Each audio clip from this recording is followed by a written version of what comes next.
Soyez fortifiés de la part du Seigneur ce matin. Nous allons parler de l'amitié de Dieu. L'amitié de Dieu. Je le dis en souriant parce que comment ne pas sourire quand on parle de l'amitié de Dieu. C'est un thème très encourageant pour le peuple de Dieu parce que nous sommes au bénéfice de l'amitié, du roi des rois, de celui qui a créé toutes choses. Il nous appelle amis. Je vais vous demander de prendre avec moi le passage de Jean 15, des versets 13 à 15, qui dit ceci. Il n'y a pas de plus grand amour que de donner sa vie pour ses amis.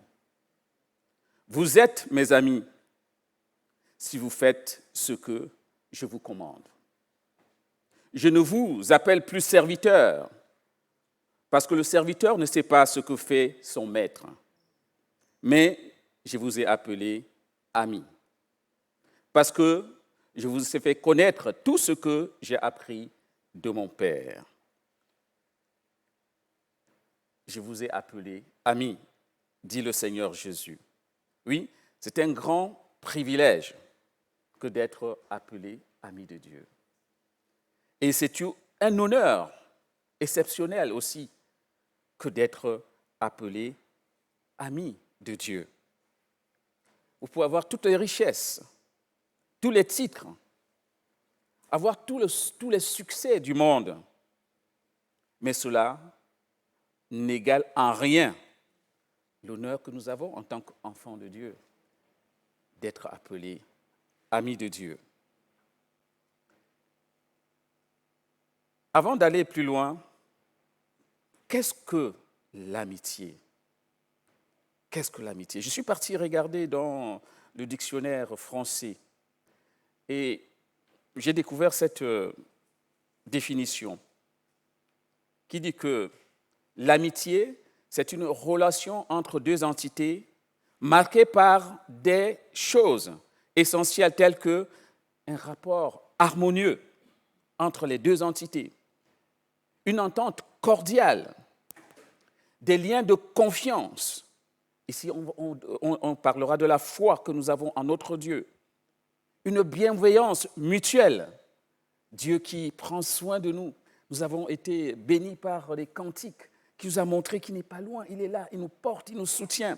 Quels que soient, n'est-ce pas, les moments difficiles que nous pouvons traverser, Dieu est toujours là. Et toute chose au demeurant concourt au bien de ceux qui aiment Dieu.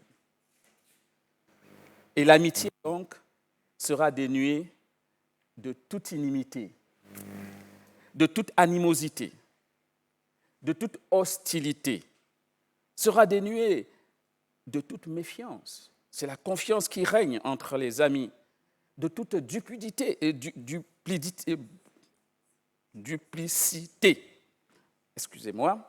toute duplicité. C'est-à-dire, la confiance doit régner, la sécurité doit régner dans la relation entre les amis. Voilà la définition de l'amitié. Et ce que nous devons aussi noter, c'est que dans cette relation que Dieu nous propose, c'est lui qui vient à nous. Ce n'est pas nous qui venons à lui. Il vient nous proposer son amitié. Il propose son amitié à ses serviteurs. Je ne vous appelle plus serviteurs, mais je voudrais vous appeler amis. Dieu a voulu qu'il en soit ainsi dès le commencement. Dès le jardin d'Éden, nous voyons déjà les prémices de cette amitié. Parce que Dieu va porter devant Adam tous les animaux qui ont été créés. Et c'est à Adam de donner à chaque animal créé par Dieu un nom. Il a voulu associer l'homme dès la création du monde. Il faut se dire, c'est moi le big boss, c'est moi le maître, je n'ai pas besoin de l'homme. Mais il a voulu associer l'homme dès le commencement.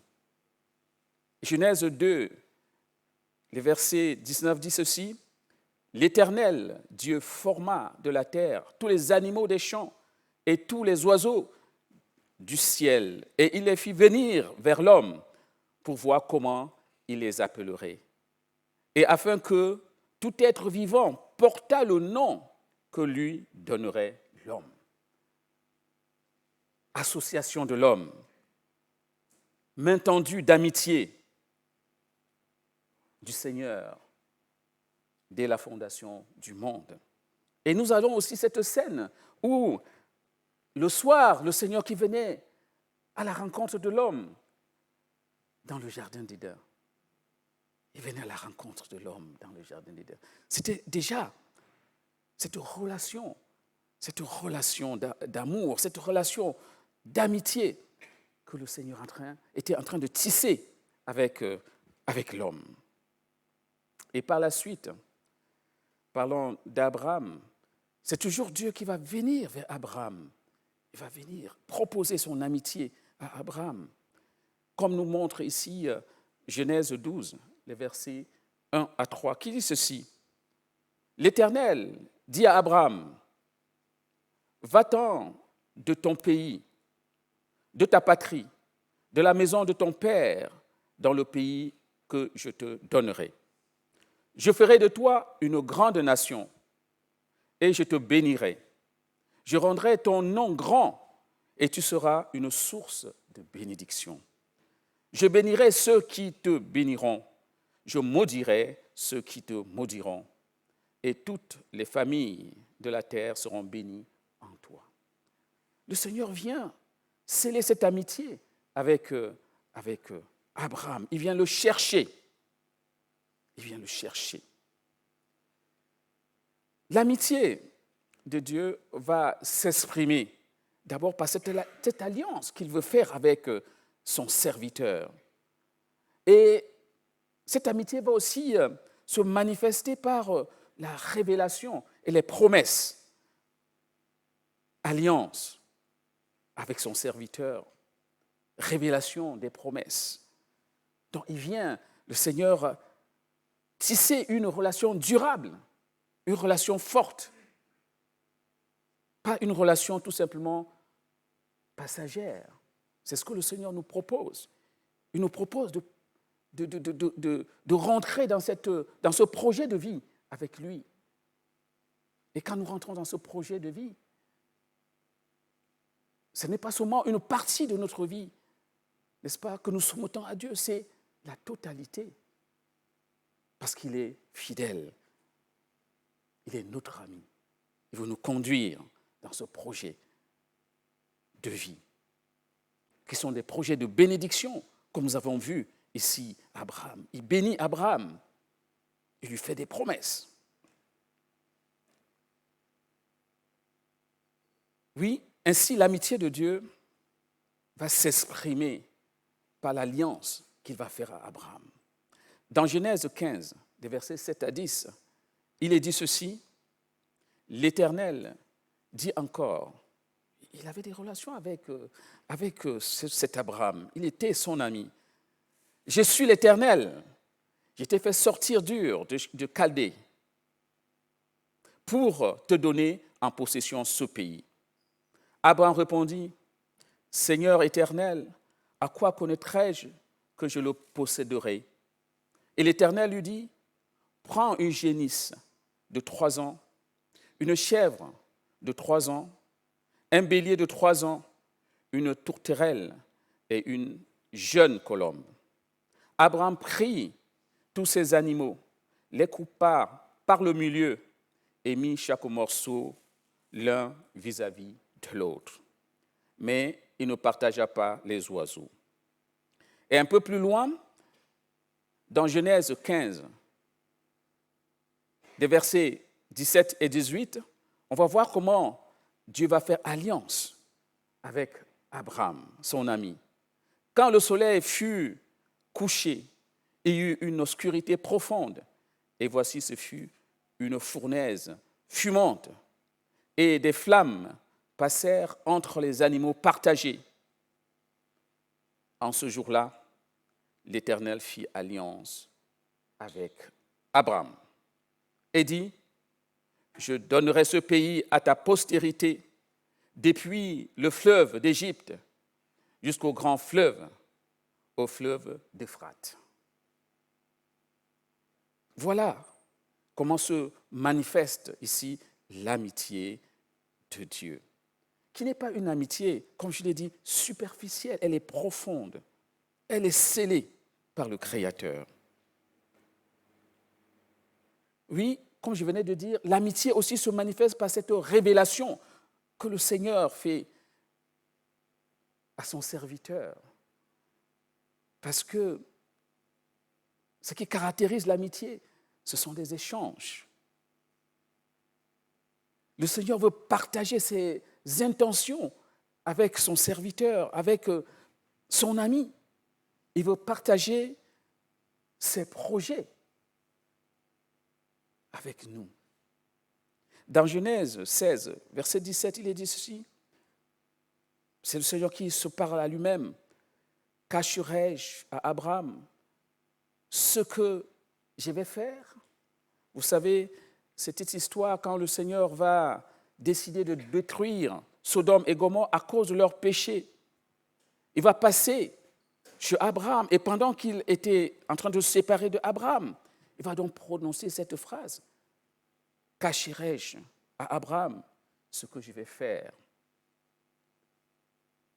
Il va révéler ses intentions à son ami Abraham. Et ceci va permettre à Abraham d'intercéder, d'entrer dans une négociation salutaire avec Dieu. Et dans cette négociation, il était question que si dans Sodome et Gomorrhe, il y a au moins 50 justes, la ville serait épargnée. Mais le Seigneur va donner une opportunité à son ami, n'est-ce pas, d'entrer en discussion avec lui. Ce qui fait que, à la fin, Abraham va supplier le Seigneur d'accepter que s'il n'y aurait que 10 justes dans ces villes, que ces villes soient épargnées. Oui, vous savez, quand nous sommes dans une relation d'amitié avec Dieu, Dieu nous donne le privilège, n'est-ce pas, de changer ces décisions. Il nous donne ce privilège-là de pouvoir intercéder pour changer ce que lui, il a prévu. N'est-ce pas merveilleux? N'est-ce pas merveilleux? Genèse 18, verset 32, dit ceci. Abraham dit que le Seigneur ne s'irrite point et je ne parlerai plus cette fois. Peut-être n'y aurait-il 10 justes. Et l'Éternel, qu'est-ce qu'il dira? Je ne la détruirai point à cause de ces 10 justes. Négociation avec le Seigneur. Le Seigneur nous donne la destinée des nations. Nous pouvons fléchir les genoux et changer la destinée des nations. Vous savez, aujourd'hui, nous avons une actualité très préoccupante. On dirait qu'il y a des sources de conflits qui jaillissent de toutes parts. Chers frères et sœurs, je voudrais vous annoncer une bonne nouvelle ce matin. Nous avons la destinée des nations entre nos mains. Nous pouvons changer les choses. Pas nous tous. Une seule personne parmi nous, en fléchissant le genou, peut changer la destinée des nations. Amen. Et voyez, quelle force nous avons, quelle force de frappe nous avons si, tous, nous nous mettons à prier pour les nations. Les choses vont changer. Que le nom du Seigneur soit béni. Vous savez pourquoi? Parce que nous sommes les amis de Dieu. À qui Dieu réserve-t-il son amitié? C'est une bonne question. Vous savez, Dieu aime tous les hommes, C'est pour ça que le Seigneur Jésus est descendu. Alors que nous étions encore pécheurs, il est mort pour nous. Il aime tous les hommes sans exception. Mais le psalmiste vous dira dans le psaume 25, 14 que l'amitié de l'Éternel est pour ceux qui le craignent. L'amitié de l'Éternel est pour ceux qui le craignent. Et l'alliance, son alliance donne instruction. Et dans Jean 15, verset 14, c'est le Seigneur Jésus qui dira à ses disciples, « Vous êtes mes amis si vous faites ce que je vous commande, dit le Seigneur. Vous êtes mes amis si vous faites ce que je vous commande. » C'est dire que l'amitié de Dieu est disponible. Maintenant, c'est à nous d'y rentrer. Crains-tu l'Éternel? Sache que tu es ami de Dieu. Fais-tu ce que le Seigneur commande? Sache que tu es ami de Dieu. Oui, l'amitié de Dieu est pour ceux qui le craignent. La crainte de Dieu, ce n'est pas la peur. Ce n'est pas la peur.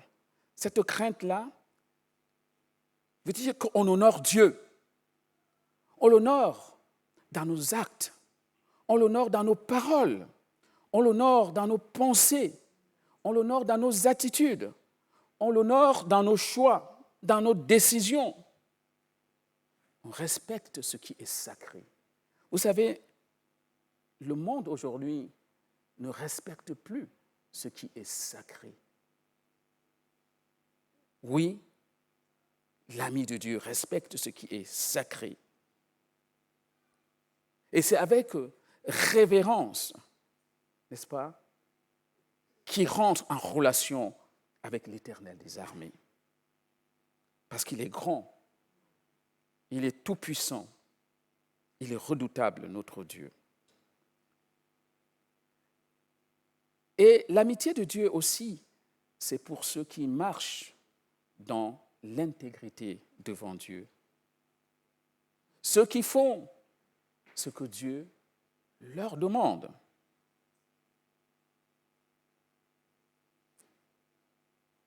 Et vous voyez, ceux qui ont cette attitude de cœur de soumettre leur volonté à celle de Dieu sont les amis de Dieu. Ceux qui sont morts en eux-mêmes, comme disait Paul, ce n'est plus moi qui vis, mais c'est Christ qui vit en moi. C'est l'attitude de cœur qu'ont ceux qui sont appelés enfants de Dieu. Et l'Éternel, sachant cela, dira à Abraham, dans Genèse 17, au verset 1er, « Marche devant moi et sois intègre. » C'était un résumé. Si tu veux être mon ami, Abraham, je suis venu vers toi. Voici ce que tu feras. Marche devant moi et sois intègre. Oui, l'intégrité ouvre la porte de la proximité avec Dieu. Vous savez, quand Job marchait dans l'intégrité, et le Seigneur pouvait s'en vanter devant le diable qui était dans la communion des saints, qui disait, « As-tu vu mon serviteur Job? As-tu vu mon serviteur Job ?» Parce que c'était un homme intègre. Il avait la proximité avec Dieu. Et bien sûr, on ne peut pas vivre dans l'amitié de Dieu en marchant dans la duplicité, dans la compromission, dans des péchés cachés, dans la tiédeur spirituelle, se contentant de peu. Dieu réserve son amitié à ceux qui l'aiment de tout leur cœur, ceux qui honorent le Seigneur par leur vie, ceux qui pratiquent la vérité et la justice, ceux qui recherchent et accomplissent la volonté de Dieu, ceux qui marchent humblement et fidèlement dans l'intégrité devant Dieu. Voilà les serviteurs que le Seigneur recherche. Vous savez, nous pouvons toujours chercher dans les Saintes Écritures, nous allons découvrir qu'il y a eu des serviteurs de Dieu qui ont expérimenté l'amitié de Dieu tout le long de l'histoire biblique. Et l'exemple de ces hommes de foi nous servent aujourd'hui de boussole dans notre marche avec Dieu. Nous prenons, n'est-ce pas, des modèles sur eux. On a cité tout à l'heure Abraham, Moïse, le premier que je vais citer ici. On va dire que c'est celui qui parlait à Dieu face à face. Moïse parlait à Dieu comme je vous parle, face à face. Et ça va commencer par une rencontre, parce que Dieu va apparaître à Moïse pour la première fois dans un buisson ardent, ce buisson qui brûlait et qui ne se consumait pas.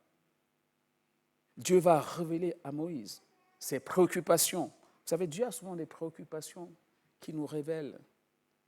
Par exemple, le Seigneur Jésus, ce qui l'a fait descendre de son trône de grâce pour venir sur cette terre, c'est la passion des âmes. La passion des âmes. S'il y a une chose, n'est-ce pas, que le Seigneur voudrait nous faire passer comme message ce matin, c'est « Mes enfants, prenez soin de mes brebis. J'ai la passion des âmes. Je me suis donné pour eux. J'ai sacrifié ma vie pour eux. » Et dans cette rencontre qui était la première, Dieu va révéler à Moïse ses préoccupations. C'est dans Genèse 3, versets 9 à 10, qui dit ceci: « Voici les cris d'Israël sont venus jusqu'à moi, et j'ai vu l'oppression que leur font souffrir les Égyptiens. Maintenant, après avoir dit à Moïse ses préoccupations, il va lui donner une mission. Maintenant, va, je t'enverrai auprès de Pharaon et tu feras sortir d'Égypte mon peuple, les enfants d'Israël. » Dieu va confier à Moïse, n'est-ce pas, cette mission, celle de faire sortir du pays d'Égypte Israël. Et tout au long de cette mission, la relation, l'amitié, n'est-ce pas, va se développer entre Moïse et Dieu. Et dans Exode 33, verset 11, il est dit ceci: « L'Éternel parlait avec Moïse face à face, comme un homme parle avec un ami. » Dieu parlait avec Moïse face à face, parce qu'il avait trouvé en Moïse quelqu'un qui avait répondu à l'appel, quelqu'un qui s'était associé à ses préoccupations, qui était envoyé et qui n'a pas résisté à l'appel. Il est parti, envoyé par Dieu. De cette position d'amitié, Moïse, comme Abraham, pouvait intercéder. Et Dieu changeait de décision. Ça veut dire que quand nous sommes amis de Dieu, nos prières sont efficaces. Nos prières sont efficaces. Et nous avons l'exemple ici du péché de Myriam, le péché de proximité. Parce que Myriam avait péché contre Dieu et contre Moïse, parce qu'elle avait fait de la médisance contre son frère. Et Dieu l'avait frappé de lèpre. Et bien sûr, Moïse, étant l'ami de Dieu, a intercédé. Et elle a été guérie instantanément de la lèpre. nous avons ici aussi un deuxième personnage qui a marché avec Dieu, c'est le roi David. Parce que le roi David, c'est le roi qui craignait Dieu et qui donnait gloire à son Seigneur. Et nous avons ici une scène pendant que David était poursuivi par le roi Saül, qui en voulait à sa mort, à sa vie. Il refusa de porter la main sur Saül. Pourquoi? Tout simplement parce qu'il reconnaît, c'est que même si Saül était dans une période d'égarement, c'était avant tout loin de l'Éternel. Il avait été oint roi d'Israël par Dieu. C'est pour ça qu'il refusa de porter la main sur loin de l'Éternel, même si cet oint était devenu son ennemi, parce qu'il voulait honorer le Seigneur. C'est encore ce David qui aura à cœur de construire un temple pour l'Éternel. Et quand il va commencer les préparatifs, Dieu va lui dire non, ce ne sera pas toi, David, qui me bâtira un temple, mais ce sera à ton fils. Et dans l'humilité de cœur qu'il avait, il a obéi. L'obéissance, n'est-ce pas, dans la relation avec Dieu. Et c'est Salomon, effectivement, qui construira le temple à Dieu. Le troisième homme de Dieu, ami de Dieu ici, c'est Daniel, que je nommerai ici un homme de foi ayant la crainte de Dieu. Oui, une relation d'amitié va se développer entre Dieu et Daniel depuis l'adolescence. Depuis l'adolescence. Gloire soit rendue au Seigneur pour le travail que font les moniteurs et les monitrices, n'est-ce pas, de nos enfants. Parce qu'il y a des choses qui se passent. Les enfants viennent au Seigneur et ont une vie, n'est-ce pas, chrétienne, intense avec leur Dieu. Les enfants. Je me rappelle, j'avais un enfant, mon premier fils, à l'âge de 4 ans. Chaque fois, quand j'étais malade, j'étais en Afrique, j'avais souvent des crises de palu. Vous savez bien, les crises de palu. Et chaque fois quand j'étais malade, j'étais couché, tremblant, j'avais une grosse couverture. Et venez, papa, qu'est-ce qui se passe? Tu es malade? Oui. Et il me demandait, est-ce que tu veux que je prie pour toi? Je dis, oui, mon fils, tu peux prier pour toi. Il me posait toujours la même question, est-ce que tu crois que le Seigneur peut te guérir? Enfin, un petit bout de chou de 4 ans. Je dis, oui, mon fils, je sais. Il posait, il se mettait à genoux, il posait.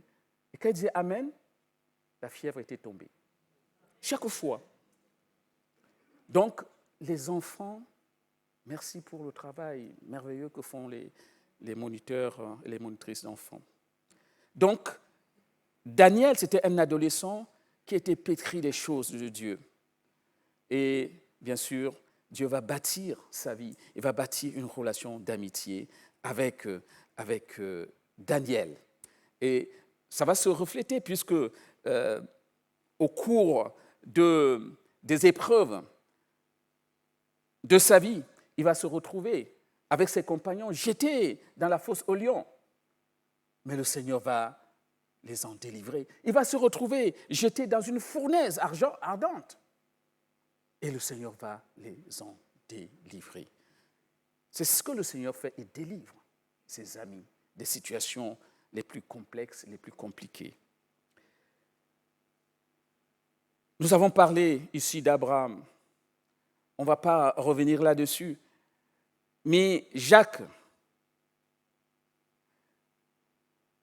le chapitre 2, le verset 23 dit ceci. Ainsi s'accomplit ce que dit l'Écriture.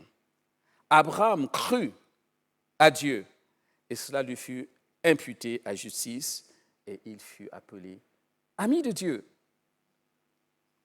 Ami de Dieu. C'est les Écritures qui le disent. Et dans la Nouvelle Alliance, qu'en est-il?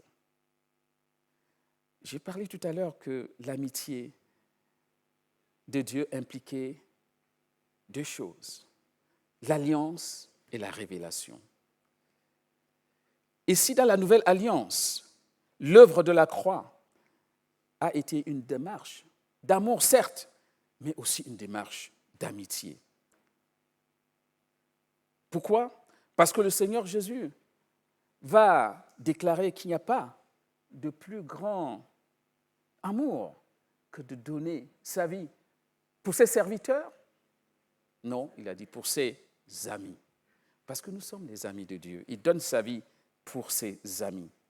C'est pour ça qu'il dit qu'ils ne sont plus appelés serviteurs, mais nous sommes appelés amis. Et l'amitié aussi va s'exprimer ici par l'alliance au sang, parce que le Seigneur Jésus va se donner, son sang va couler afin de nous réconcilier avec Dieu. Et l'amitié de l'Éternel va se concrétiser aussi par la révélation au travers du Saint-Esprit. C'est pour ça que Jean 15 dit ceci. « Je ne vous appelle plus serviteur, parce que le serviteur ne sait pas ce que fait son maître. Mais je vous ai appelé amis. Pourquoi? Parce que je vous ai fait connaître tout ce que j'avais appris de mon Père. » C'est la révélation dans cette démarche d'amitié que nous propose le Seigneur. Oui, aujourd'hui encore, les enfants de Dieu reçoivent tout simplement la révélation au travers du Saint-Esprit, parce que le Seigneur dit dans Jean 14, au verset 26, ça a été cité ce matin. Quand ça a été cité, j'ai dit, Seigneur, merci parce que tu conduis toutes choses. Mais le Consolateur, l'Esprit Saint, que le Père enverra en mon nom, vous enseignera toutes choses et vous rappellera tout ce que je vous ai dit. Voilà, dans cette démarche d'amitié, Dieu nous révèle son cœur. La bonne nouvelle ce matin, c'est que l'amitié de Dieu n'était pas seulement pour ces géants spirituels que j'ai cités tout à l'heure. Je le répète pour le confirmer, ce n'était pas seulement pour Abraham, pour Moïse, pour Daniel, pour les disciples du Seigneur. On peut dire que ça s'est arrêté au temps du Seigneur quand il était sur cette terre. Non. L'amitié de Dieu est aujourd'hui pour chaque enfant de Dieu que nous sommes. C'est pour ça que le Seigneur dit, « Voici, je me tiens à la porte et je frappe. » Dans Apocalypse 3, verset 20. Il se tient à la porte, il frappe, parce qu'il veut tisser une relation solide de proximité avec chacun de ses enfants. Vous savez, l'amitié de Dieu va transformer les vies, va transformer complètement nos vies. La peur va disparaître. Parce que nous allons nous retrouver en sécurité. Parce que Christ, Dieu, est notre ami. Que craindre encore quand il est là? Le Seigneur des Seigneurs, celui qui a le pouvoir sur toutes choses, il est notre ami. La peur disparaît. La foi va se fortifier. Parce qu'on dira, mais je sais en qui j'ai cru, je marche avec lui face à face. La joie va se renouveler parce que le Seigneur va nous communiquer sa joie. Et la paix du Seigneur va remplir nos cœurs. Nous n'allons plus être agités au-delà de nous-mêmes parce que le Seigneur va nous donner sa paix. Nos combats, qu'il n'y a pas de combat, tous nous en avons, mais nos combats deviendront ses combats à eux, à lui, le Seigneur. On va lui déposer à ses pieds tous ces combats. Il va combattre pour nous. Et nous allons rester dans le repos du Seigneur. Et ce qui est important, c'est que nous allons prendre plaisir, un grand plaisir à accomplir la volonté de Dieu. prendre plaisir à accomplir la volonté de Dieu. Dieu n'abandonne jamais ses enfants. Quand on est dans le sein du Père, il va te défendre, comme il a défendu Abraham. Il va te parler, comme il a parlé à Moïse. Il va te protéger, comme il protégea jadis Daniel. Il va te révéler son cœur, comme il a révélé son cœur à Abraham. Oui, Dieu propose à chacun de nous d'entrer dans une nouvelle dimension avec lui, de partir de cette stature de serviteur et de saisir la main qui est tendue par notre Seigneur et de rentrer dans cette dimension nouvelle en tant qu'amis de Dieu. C'est ce que le Seigneur nous propose ce matin. Puissions-nous saisir cette main tendue de notre Dieu. Soyez abondamment bénis. Amen.